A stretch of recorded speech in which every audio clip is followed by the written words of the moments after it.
बच्चों, hi I Purvi. Welcome to our personal tutor channel. आज हम लोग कक्षा 8 संक्षिप्त बुद्ध चरित्र का तीसरा अध्याय पढ़ रहे हैं। ये उसका पार्ट 3 है। बुद्धित्व प्राप्ति। मार की सेना को धैर्य से पराजित करके शाक्य मुनि ने परम तत्वों को जानने की इच्छा से ध्यान लगाया।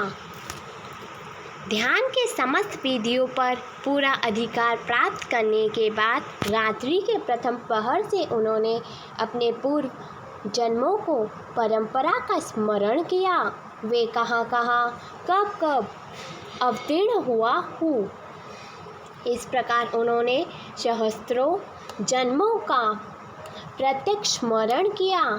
उनके उन अवतारों से उन्होंने जो दया कर्म किए हैं और जिस प्रकार मृत्यु प्राप्त की है, उन सब का प्रत्यस्मरण किया। उन्हें अनुभूति हुई कि यह सारा संसार केले के गर्भ के समान नितांत निस्तार है। द्वितीय पहर से उस महामुनि ने दृढ़ चक्षु प्राप्त किया। उन्होंने नीच ऊंच कर्म करने वाले प्राणियों के उथल पतन का प्रत्यक्ष अनुभव किया, जिससे उनकी दयालुता और भी बढ़ गई। उन्होंने पाप कर्म करने वालों की नारकीय वेदना और पीड़ा का अनुभव कर दुख का साक्षात्कार किया। उन्होंने देखा कि कर्म बंधनों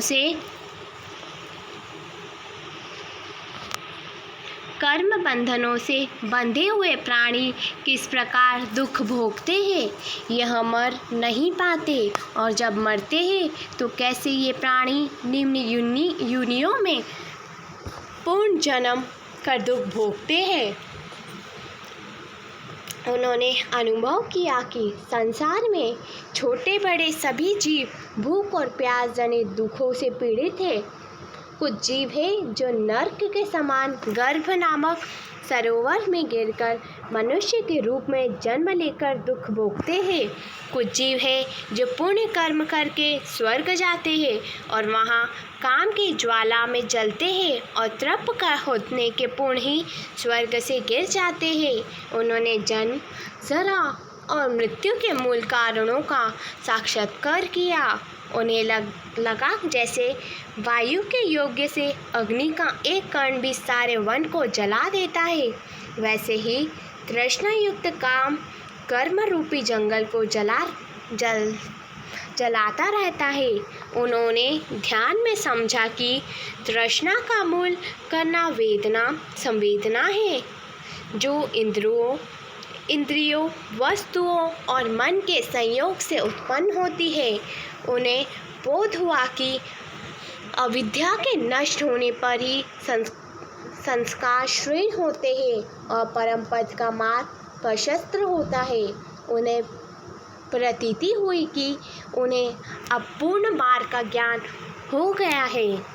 रात्रि के चतुर पहाड़ में जब सारा चराचर जगत शांत था, महाध्यानी मुनि ने अविनाशी पद प्राप्त किया और वे सर्वज्ञ बुद्ध हो गए।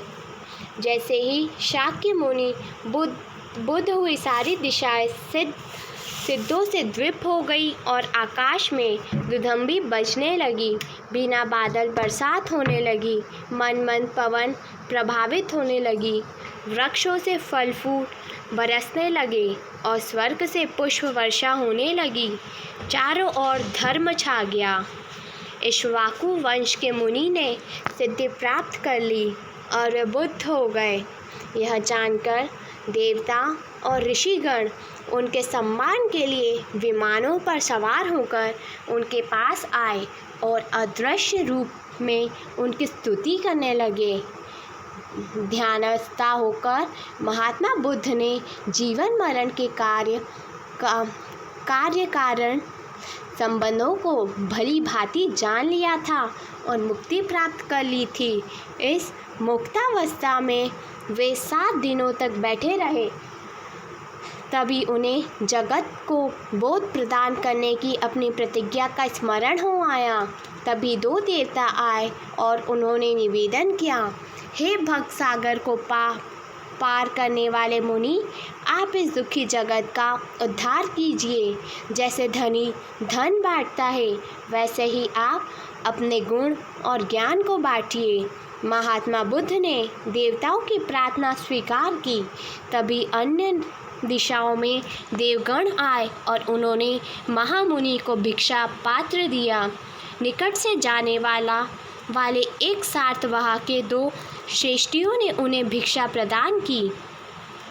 तब उन्होंने अराड और उद्रक का स्मरण किया, परंतु तब तक वे दिवंगत हो चुके थे। अतः उन्होंने उपदेश दिए कि उन 5 भिक्षुओं को स्मरण किया जाए जो उन्हें तब से भ्रष्ट मानकर छोड़कर चले गए थे। इस तरह संसार के अज्ञान रूपी अंधकार को मिटाने के लिए महात्मा बुद्ध ने काशी जाने की इच्छा की। वे अपना आसन से उठे, उन्होंने अपने शरीर को इधर उधर घुमाया और बोधि वृक्ष की ओर प्रेम से देखा। बच्चों, I hope you like this video. If you have any query related to this video, so please comment in comment box. Thank you.